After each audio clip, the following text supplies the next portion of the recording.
नमस्कार, आपके साथ मैं हूं विद्यानाथ झा। बेटे अखिलेश यादव को पार्टी की कमान और सिंबल मिलने के बाद मुलायम सिंह यादव ने अब पूरी तरह उनकी लीडरशिप को कबूल करने का मन बना लिया है। बताया जा रहा है कि मुलायम सिंह यादव अब अखिलेश यादव के समर्थन में चुनाव प्रचार भी करेंगे। समाजवादी पार्टी के संरक्षक मुलायम सिंह यादव को चुनाव प्रचार के लिए मनाने का जिम्मा आजम खान को सौंपा गया था। कल आजम खान ने मुलायम सिंह से मुलाकात की और देर तक चली बातचीत के बाद मुलायम सिंह यादव चुनाव प्रचार के लिए तैयार हो गए। मुलायम सिंह यादव जल्द ही चुनाव प्रचार के लिए तारीखें भी तय कर लेंगे और कब वो चुनाव करेंगे ये भी सामने आ जाएगा। सी मीडिया संवाददाता विशाल पांडे मेरे सहयोगी जुड़ गए हैं लखनऊ से सीधे। विशाल का रुख करते हैं। विशाल, क्या अब एक तरीके से मुलायम सिंह यादव ये तय कर चुके हैं कि पूरी कमान अखिलेश यादव के हाथ में है, उनके पास है, तो अब अखिलेश जैसा चाहते हैं वैसा होगा पार्टी के भीतर और उसमें मुलायम सिंह यादव साथ रहेंगे? बिल्कुल मुलायम सिंह यादव इस बात को मान चुके हैं कि अब पूरी पार्टी अखिलेश यादव के साथ है। इसीलिए जो लोग मुलायम सिंह यादव से मुलाकात कर रहे हैं, मुलायम सिंह यादव उन सभी लोगों से कह रहे हैं कि अखिलेश यादव का साथ दीजिए और सरकार दोबारा बनाइए। और बहुत जल्द मुलायम सिंह यादव अपने चुनाव प्रचार की तिथियों का ऐलान करेंगे और अखिलेश यादव के लिए चुनाव प्रचार के लिए निकलेंगे। ये बात खुद मुलायम सिंह यादव कह रहे हैं और बहुत मजबूती के साथ, जो कि उनके करीबी हैं, उनका ये दावा है कि बहुत एग्रेसिव वे में मुलायम सिंह यादव चुनाव प्रचार करेंगे अखिलेश यादव के लिए और जगह जगह मंडल स्तर पर मुलायम सिंह यादव रैलियां करेंगे। और इसके अलावा जो लोग मुलायम सिंह यादव से मुलाकात कर रहे हैं वो हर किसी से ये कह रहे हैं कि अखिलेश यादव की मदद करिए और दोबारा सरकार बनाइए, पार्टी को मजबूत करिए। तो विद्या, कुल मिलाकर ये माना जा सकता है कि मुलायम सिंह यादव अब पूरी तरह से अखिलेश यादव का नेतृत्व स्वीकार कर चुके हैं। ठीक है विशाल, मुलायम सिंह यादव भी पहले कह चुके हैं कि अखिलेश यादव और उनके बीच किसी तरह की कोई नाराजगी पहले नहीं थी। अखिलेश यादव भी लगातार ये बात कहते रहे हैं। तो मुलायम और अखिलेश तो एक हो गए, लेकिन जो बाकी नेता थे, वरिष्ठ नेता पार्टी के भीतर, उनके बीच जो मनमुटाव था, जो विवाद था, वो भी खत्म हो गया। क्या वो तमाम नेता भी शामिल हो जाएंगे इस इलेक्शन कैंपेन में अखिलेश के साथ? देखिए विद्या, ये कह पाना थोड़ा मुश्किल होगा कि शिवपाल यादव साथ आएंगे या नहीं, लेकिन और अगर दूसरे नेताओं की बात करें तो वो अखिलेश यादव के साथ पहले से ही थे, क्योंकि मुलायम सिंह यादव के जितने भी करीबी थे, अगर देखा जाए तो विवाद के वक्त भी सभी लोग अखिलेश यादव के साथ खड़े थे, चाहे वो बलराम यादव हों या दूसरे वरिष्ठ नेता हों। आजम खान भी मध्यस्थता कर रहे थे, वो किसी के साथ नहीं खड़े थे, लेकिन उनका झुकाव अखिलेश की तरफ देखा जा सकता था। लेकिन अब मौजूदा हालात में मुलायम सिंह यादव ने सभी को, जो कि उनके करीबी हैं, उनको ये दिशा निर्देश दिया है कि किसी भी हालत में समाजवादी पार्टी की सरकार बनाने के लिए एकजुट हो जाए, सारे विवादों को भूल जाए और अखिलेश यादव जो कर रहे हैं उनको करने दिया जाए। इस तरह की बात मुलायम सिंह यादव ने अपने करीबियों से कही है। शिवपाल यादव लगातार कहते रहे विशाल कि मुलायम सिंह यादव ही नेता हैं और वो जो कहेंगे उस पर वो चलेंगे, उस तरीके से कदम अपना आगे रखेंगे। तो क्या शिवपाल यादव भी मुलायम सिंह के साथ इस प्रचार कैंपेन में नजर आ सकते हैं?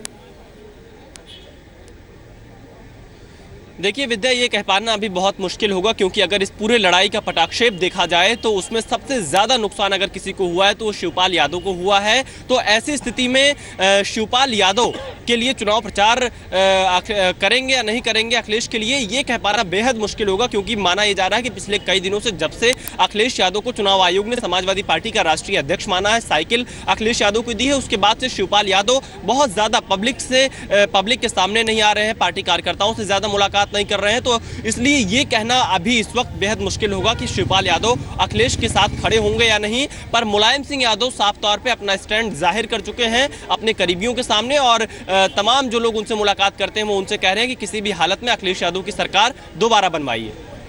ठीक है विशाल, लेकिन मुलायम सिंह यादव जब माने, आजम खान उनके पास पहुंचे थे, काफी लंबी बातचीत चली, तो इसके साथ कुछ बात और भी हुई कि मुलायम सिंह यादव जो बातें कहेंगे वो अखिलेश यादव को माननी होंगी या पार्टी को माननी होंगी। जिन उम्मीदवारों को लेकर विवाद है उस पर भी मुलायम सिंह जो बात रखेंगे, जो शर्त रखेंगे, उसको मानेंगे, तभी मुलायम सिंह यादव अखिलेश के साथ आएंगे और प्रचार में शामिल होंगे। या फिर सीधे तरीके से मुलायम सिंह ने साफ तौर पर कह दिया कि अखिलेश जो कर रहे हैं उसके साथ मैं खड़ा हूं।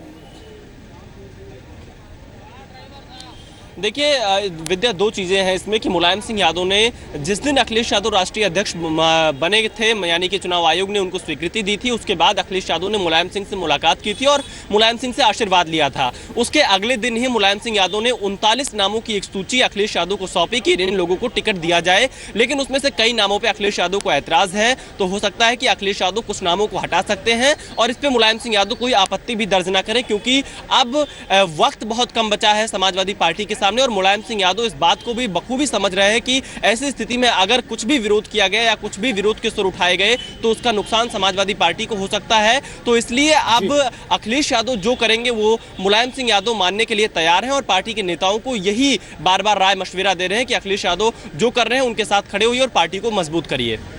बहुत बहुत शुक्रिया विशाल पांडे इस पूरी जानकारी के लिए आपका।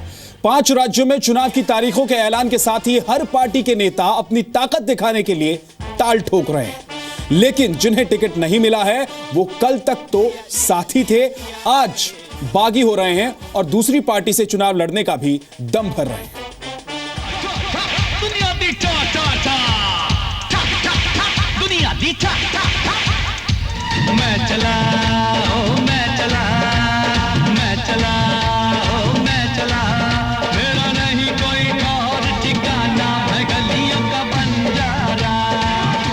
पांच राज्यों के सियासी संग्राम में अभी कई पत्ते खुलने बाकी हैं, कई गठबंधन और दांव पेच होने बाकी हैं, कई पार्टियों में कैंडिडेट्स के ऐलान होने बाकी हैं। लेकिन उसके पहले ही राजनीति के दोस्त और दुश्मन सबने अपनी तलवार मयान से निकाल ली है, क्योंकि सबको टिकट चाहिए और टिकट नहीं मिला तो बागी बनेंगे। प्रजातंत्र में जनता का ही आशीर्वाद चाहिए। इस कारण मैंने दिल्ली में बैठे बड़े नेताओं के कभी चक्कर नहीं काटे और क्षेत्र की जनता की सेवा की, पर मुझे आज लग रहा है कि मैं गलत थी। जनता की जगह जिन लोगों ने कुछ लोगों के चक्कर काटे वे आज हम पर हंस रहे हैं। घर चला मैं घर चला, जाने कहां मैं किधर चला, इधर चला। चुनाव से पहले टिकट संग्राम शुरू हो गया है। पहले बात बीजेपी की करते हैं। अपना दल अनुप्रिया पटेल गुट यूपी में बीजेपी से 13 से 15 सीटें मांग रहा है, लेकिन बीजेपी सिर्फ 4-5 सीटें देना चाहती है। इसी तरह भारतीय समाज पार्टी के अध्यक्ष ओम प्रकाश राजभर बीजेपी से गठबंधन की कोशिश में है और 20 से 22 सीटें मांग रहे हैं, लेकिन बीजेपी सिर्फ 5 सीटें देना चाहती है। बीएसपी छोड़कर बीजेपी में शामिल हुए स्वामी प्रसाद मौर्य पहले अपने बेटे और बेटी सहित समर्थकों के लिए 15 सीटें मांग रहे थे और अब उन्होंने अपनी लिस्ट को लंबा करके 80 तक कर दिया है। स्वामी प्रसाद मौर्य अपने बेटे को प्रतापगढ़ की किसी सीट और बेटी संघमित्रा को एटा जिले की किसी सीट से चुनाव लड़ाना चाहते हैं, लेकिन बीजेपी परिवार के ही 3 लोगों को टिकट नहीं देना चाहती। हाँ, इतना जरूर है कि चूंकि प्रदेश में मेरा व्यापक जनाधार है, उस जनाधार के मुताबिक मेरी सूची भी थोड़ा लंबी और चौड़ी है, लेकिन मैंने एक प्रत्याशी बहुत ही गंभीर, जिम्मेदार और जनाधार वाले को सूची में दिया है। साफ है, अगर जितनी सीटें मांगी उतनी नहीं मिली तो फिर मौका मौका। कहा जा रहा है कि स्वामी प्रसाद मौर्य समाजवादी पार्टी के संपर्क में है, यानी अगर टिकट कटा तो बागी बनने की तैयारी। ये सच्चाई सिर्फ बीजेपी की नहीं है, बल्कि समाजवादी पार्टी और बीएसपी सहित सभी पार्टियों की है।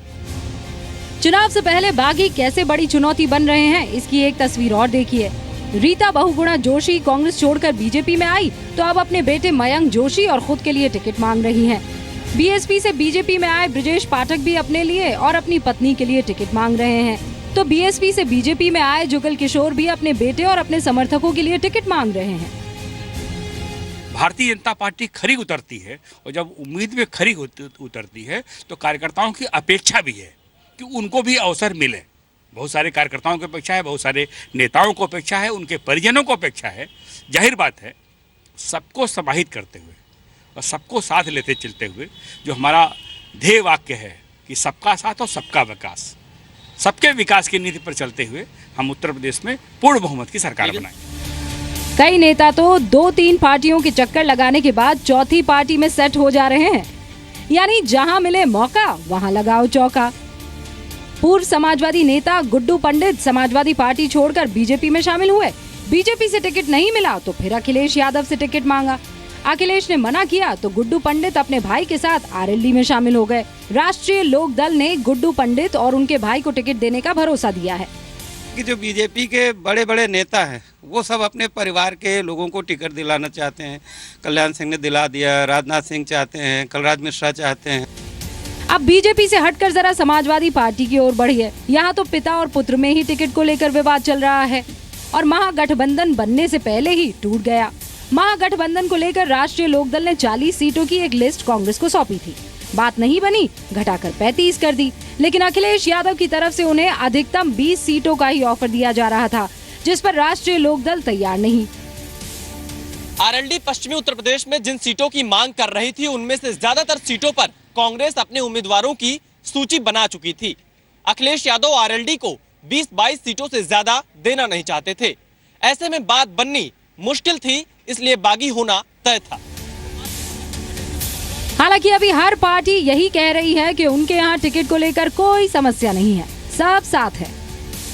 हम बहुत बड़ी ज्यादा चुनौती नहीं मान रहे। भाजपा को हराने का जो हमने बीड़ा उठाया है, कांग्रेस में बधाई दूंगा, कांग्रेस गठबंधन में आई और कुछ लोग गठबंधन में आना चाहते हैं। और मेरे ख्याल सेकुलर ताकत, चाहे ममता जी हों चाहे लालू जी, सभी अखिलेश के पक्ष में निकल पड़े हैं। उसके बाद बीजेपी उत्तर प्रदेश से परास्त होकर चली जाएगी और हमारी चुनौती एक ही है कि सांप्रदायिक ताकतों को 17 में कुचलें और 19 में दिल्ली पर कब्जा करें। लेकिन टिकट ना मिलने पर बगावत का झंडा खड़ा किए नेता और टिकट ना मिलने पर अपनी पार्टी छोड़ने में सेकंड भर ना लगाने वाले नेता ये साबित कर रहे हैं कि अपना काम बनता तो भाड़ में जाए जनता। विशाल पांडे के साथ ब्यूरो रिपोर्ट, जी मीडिया, लखनऊ।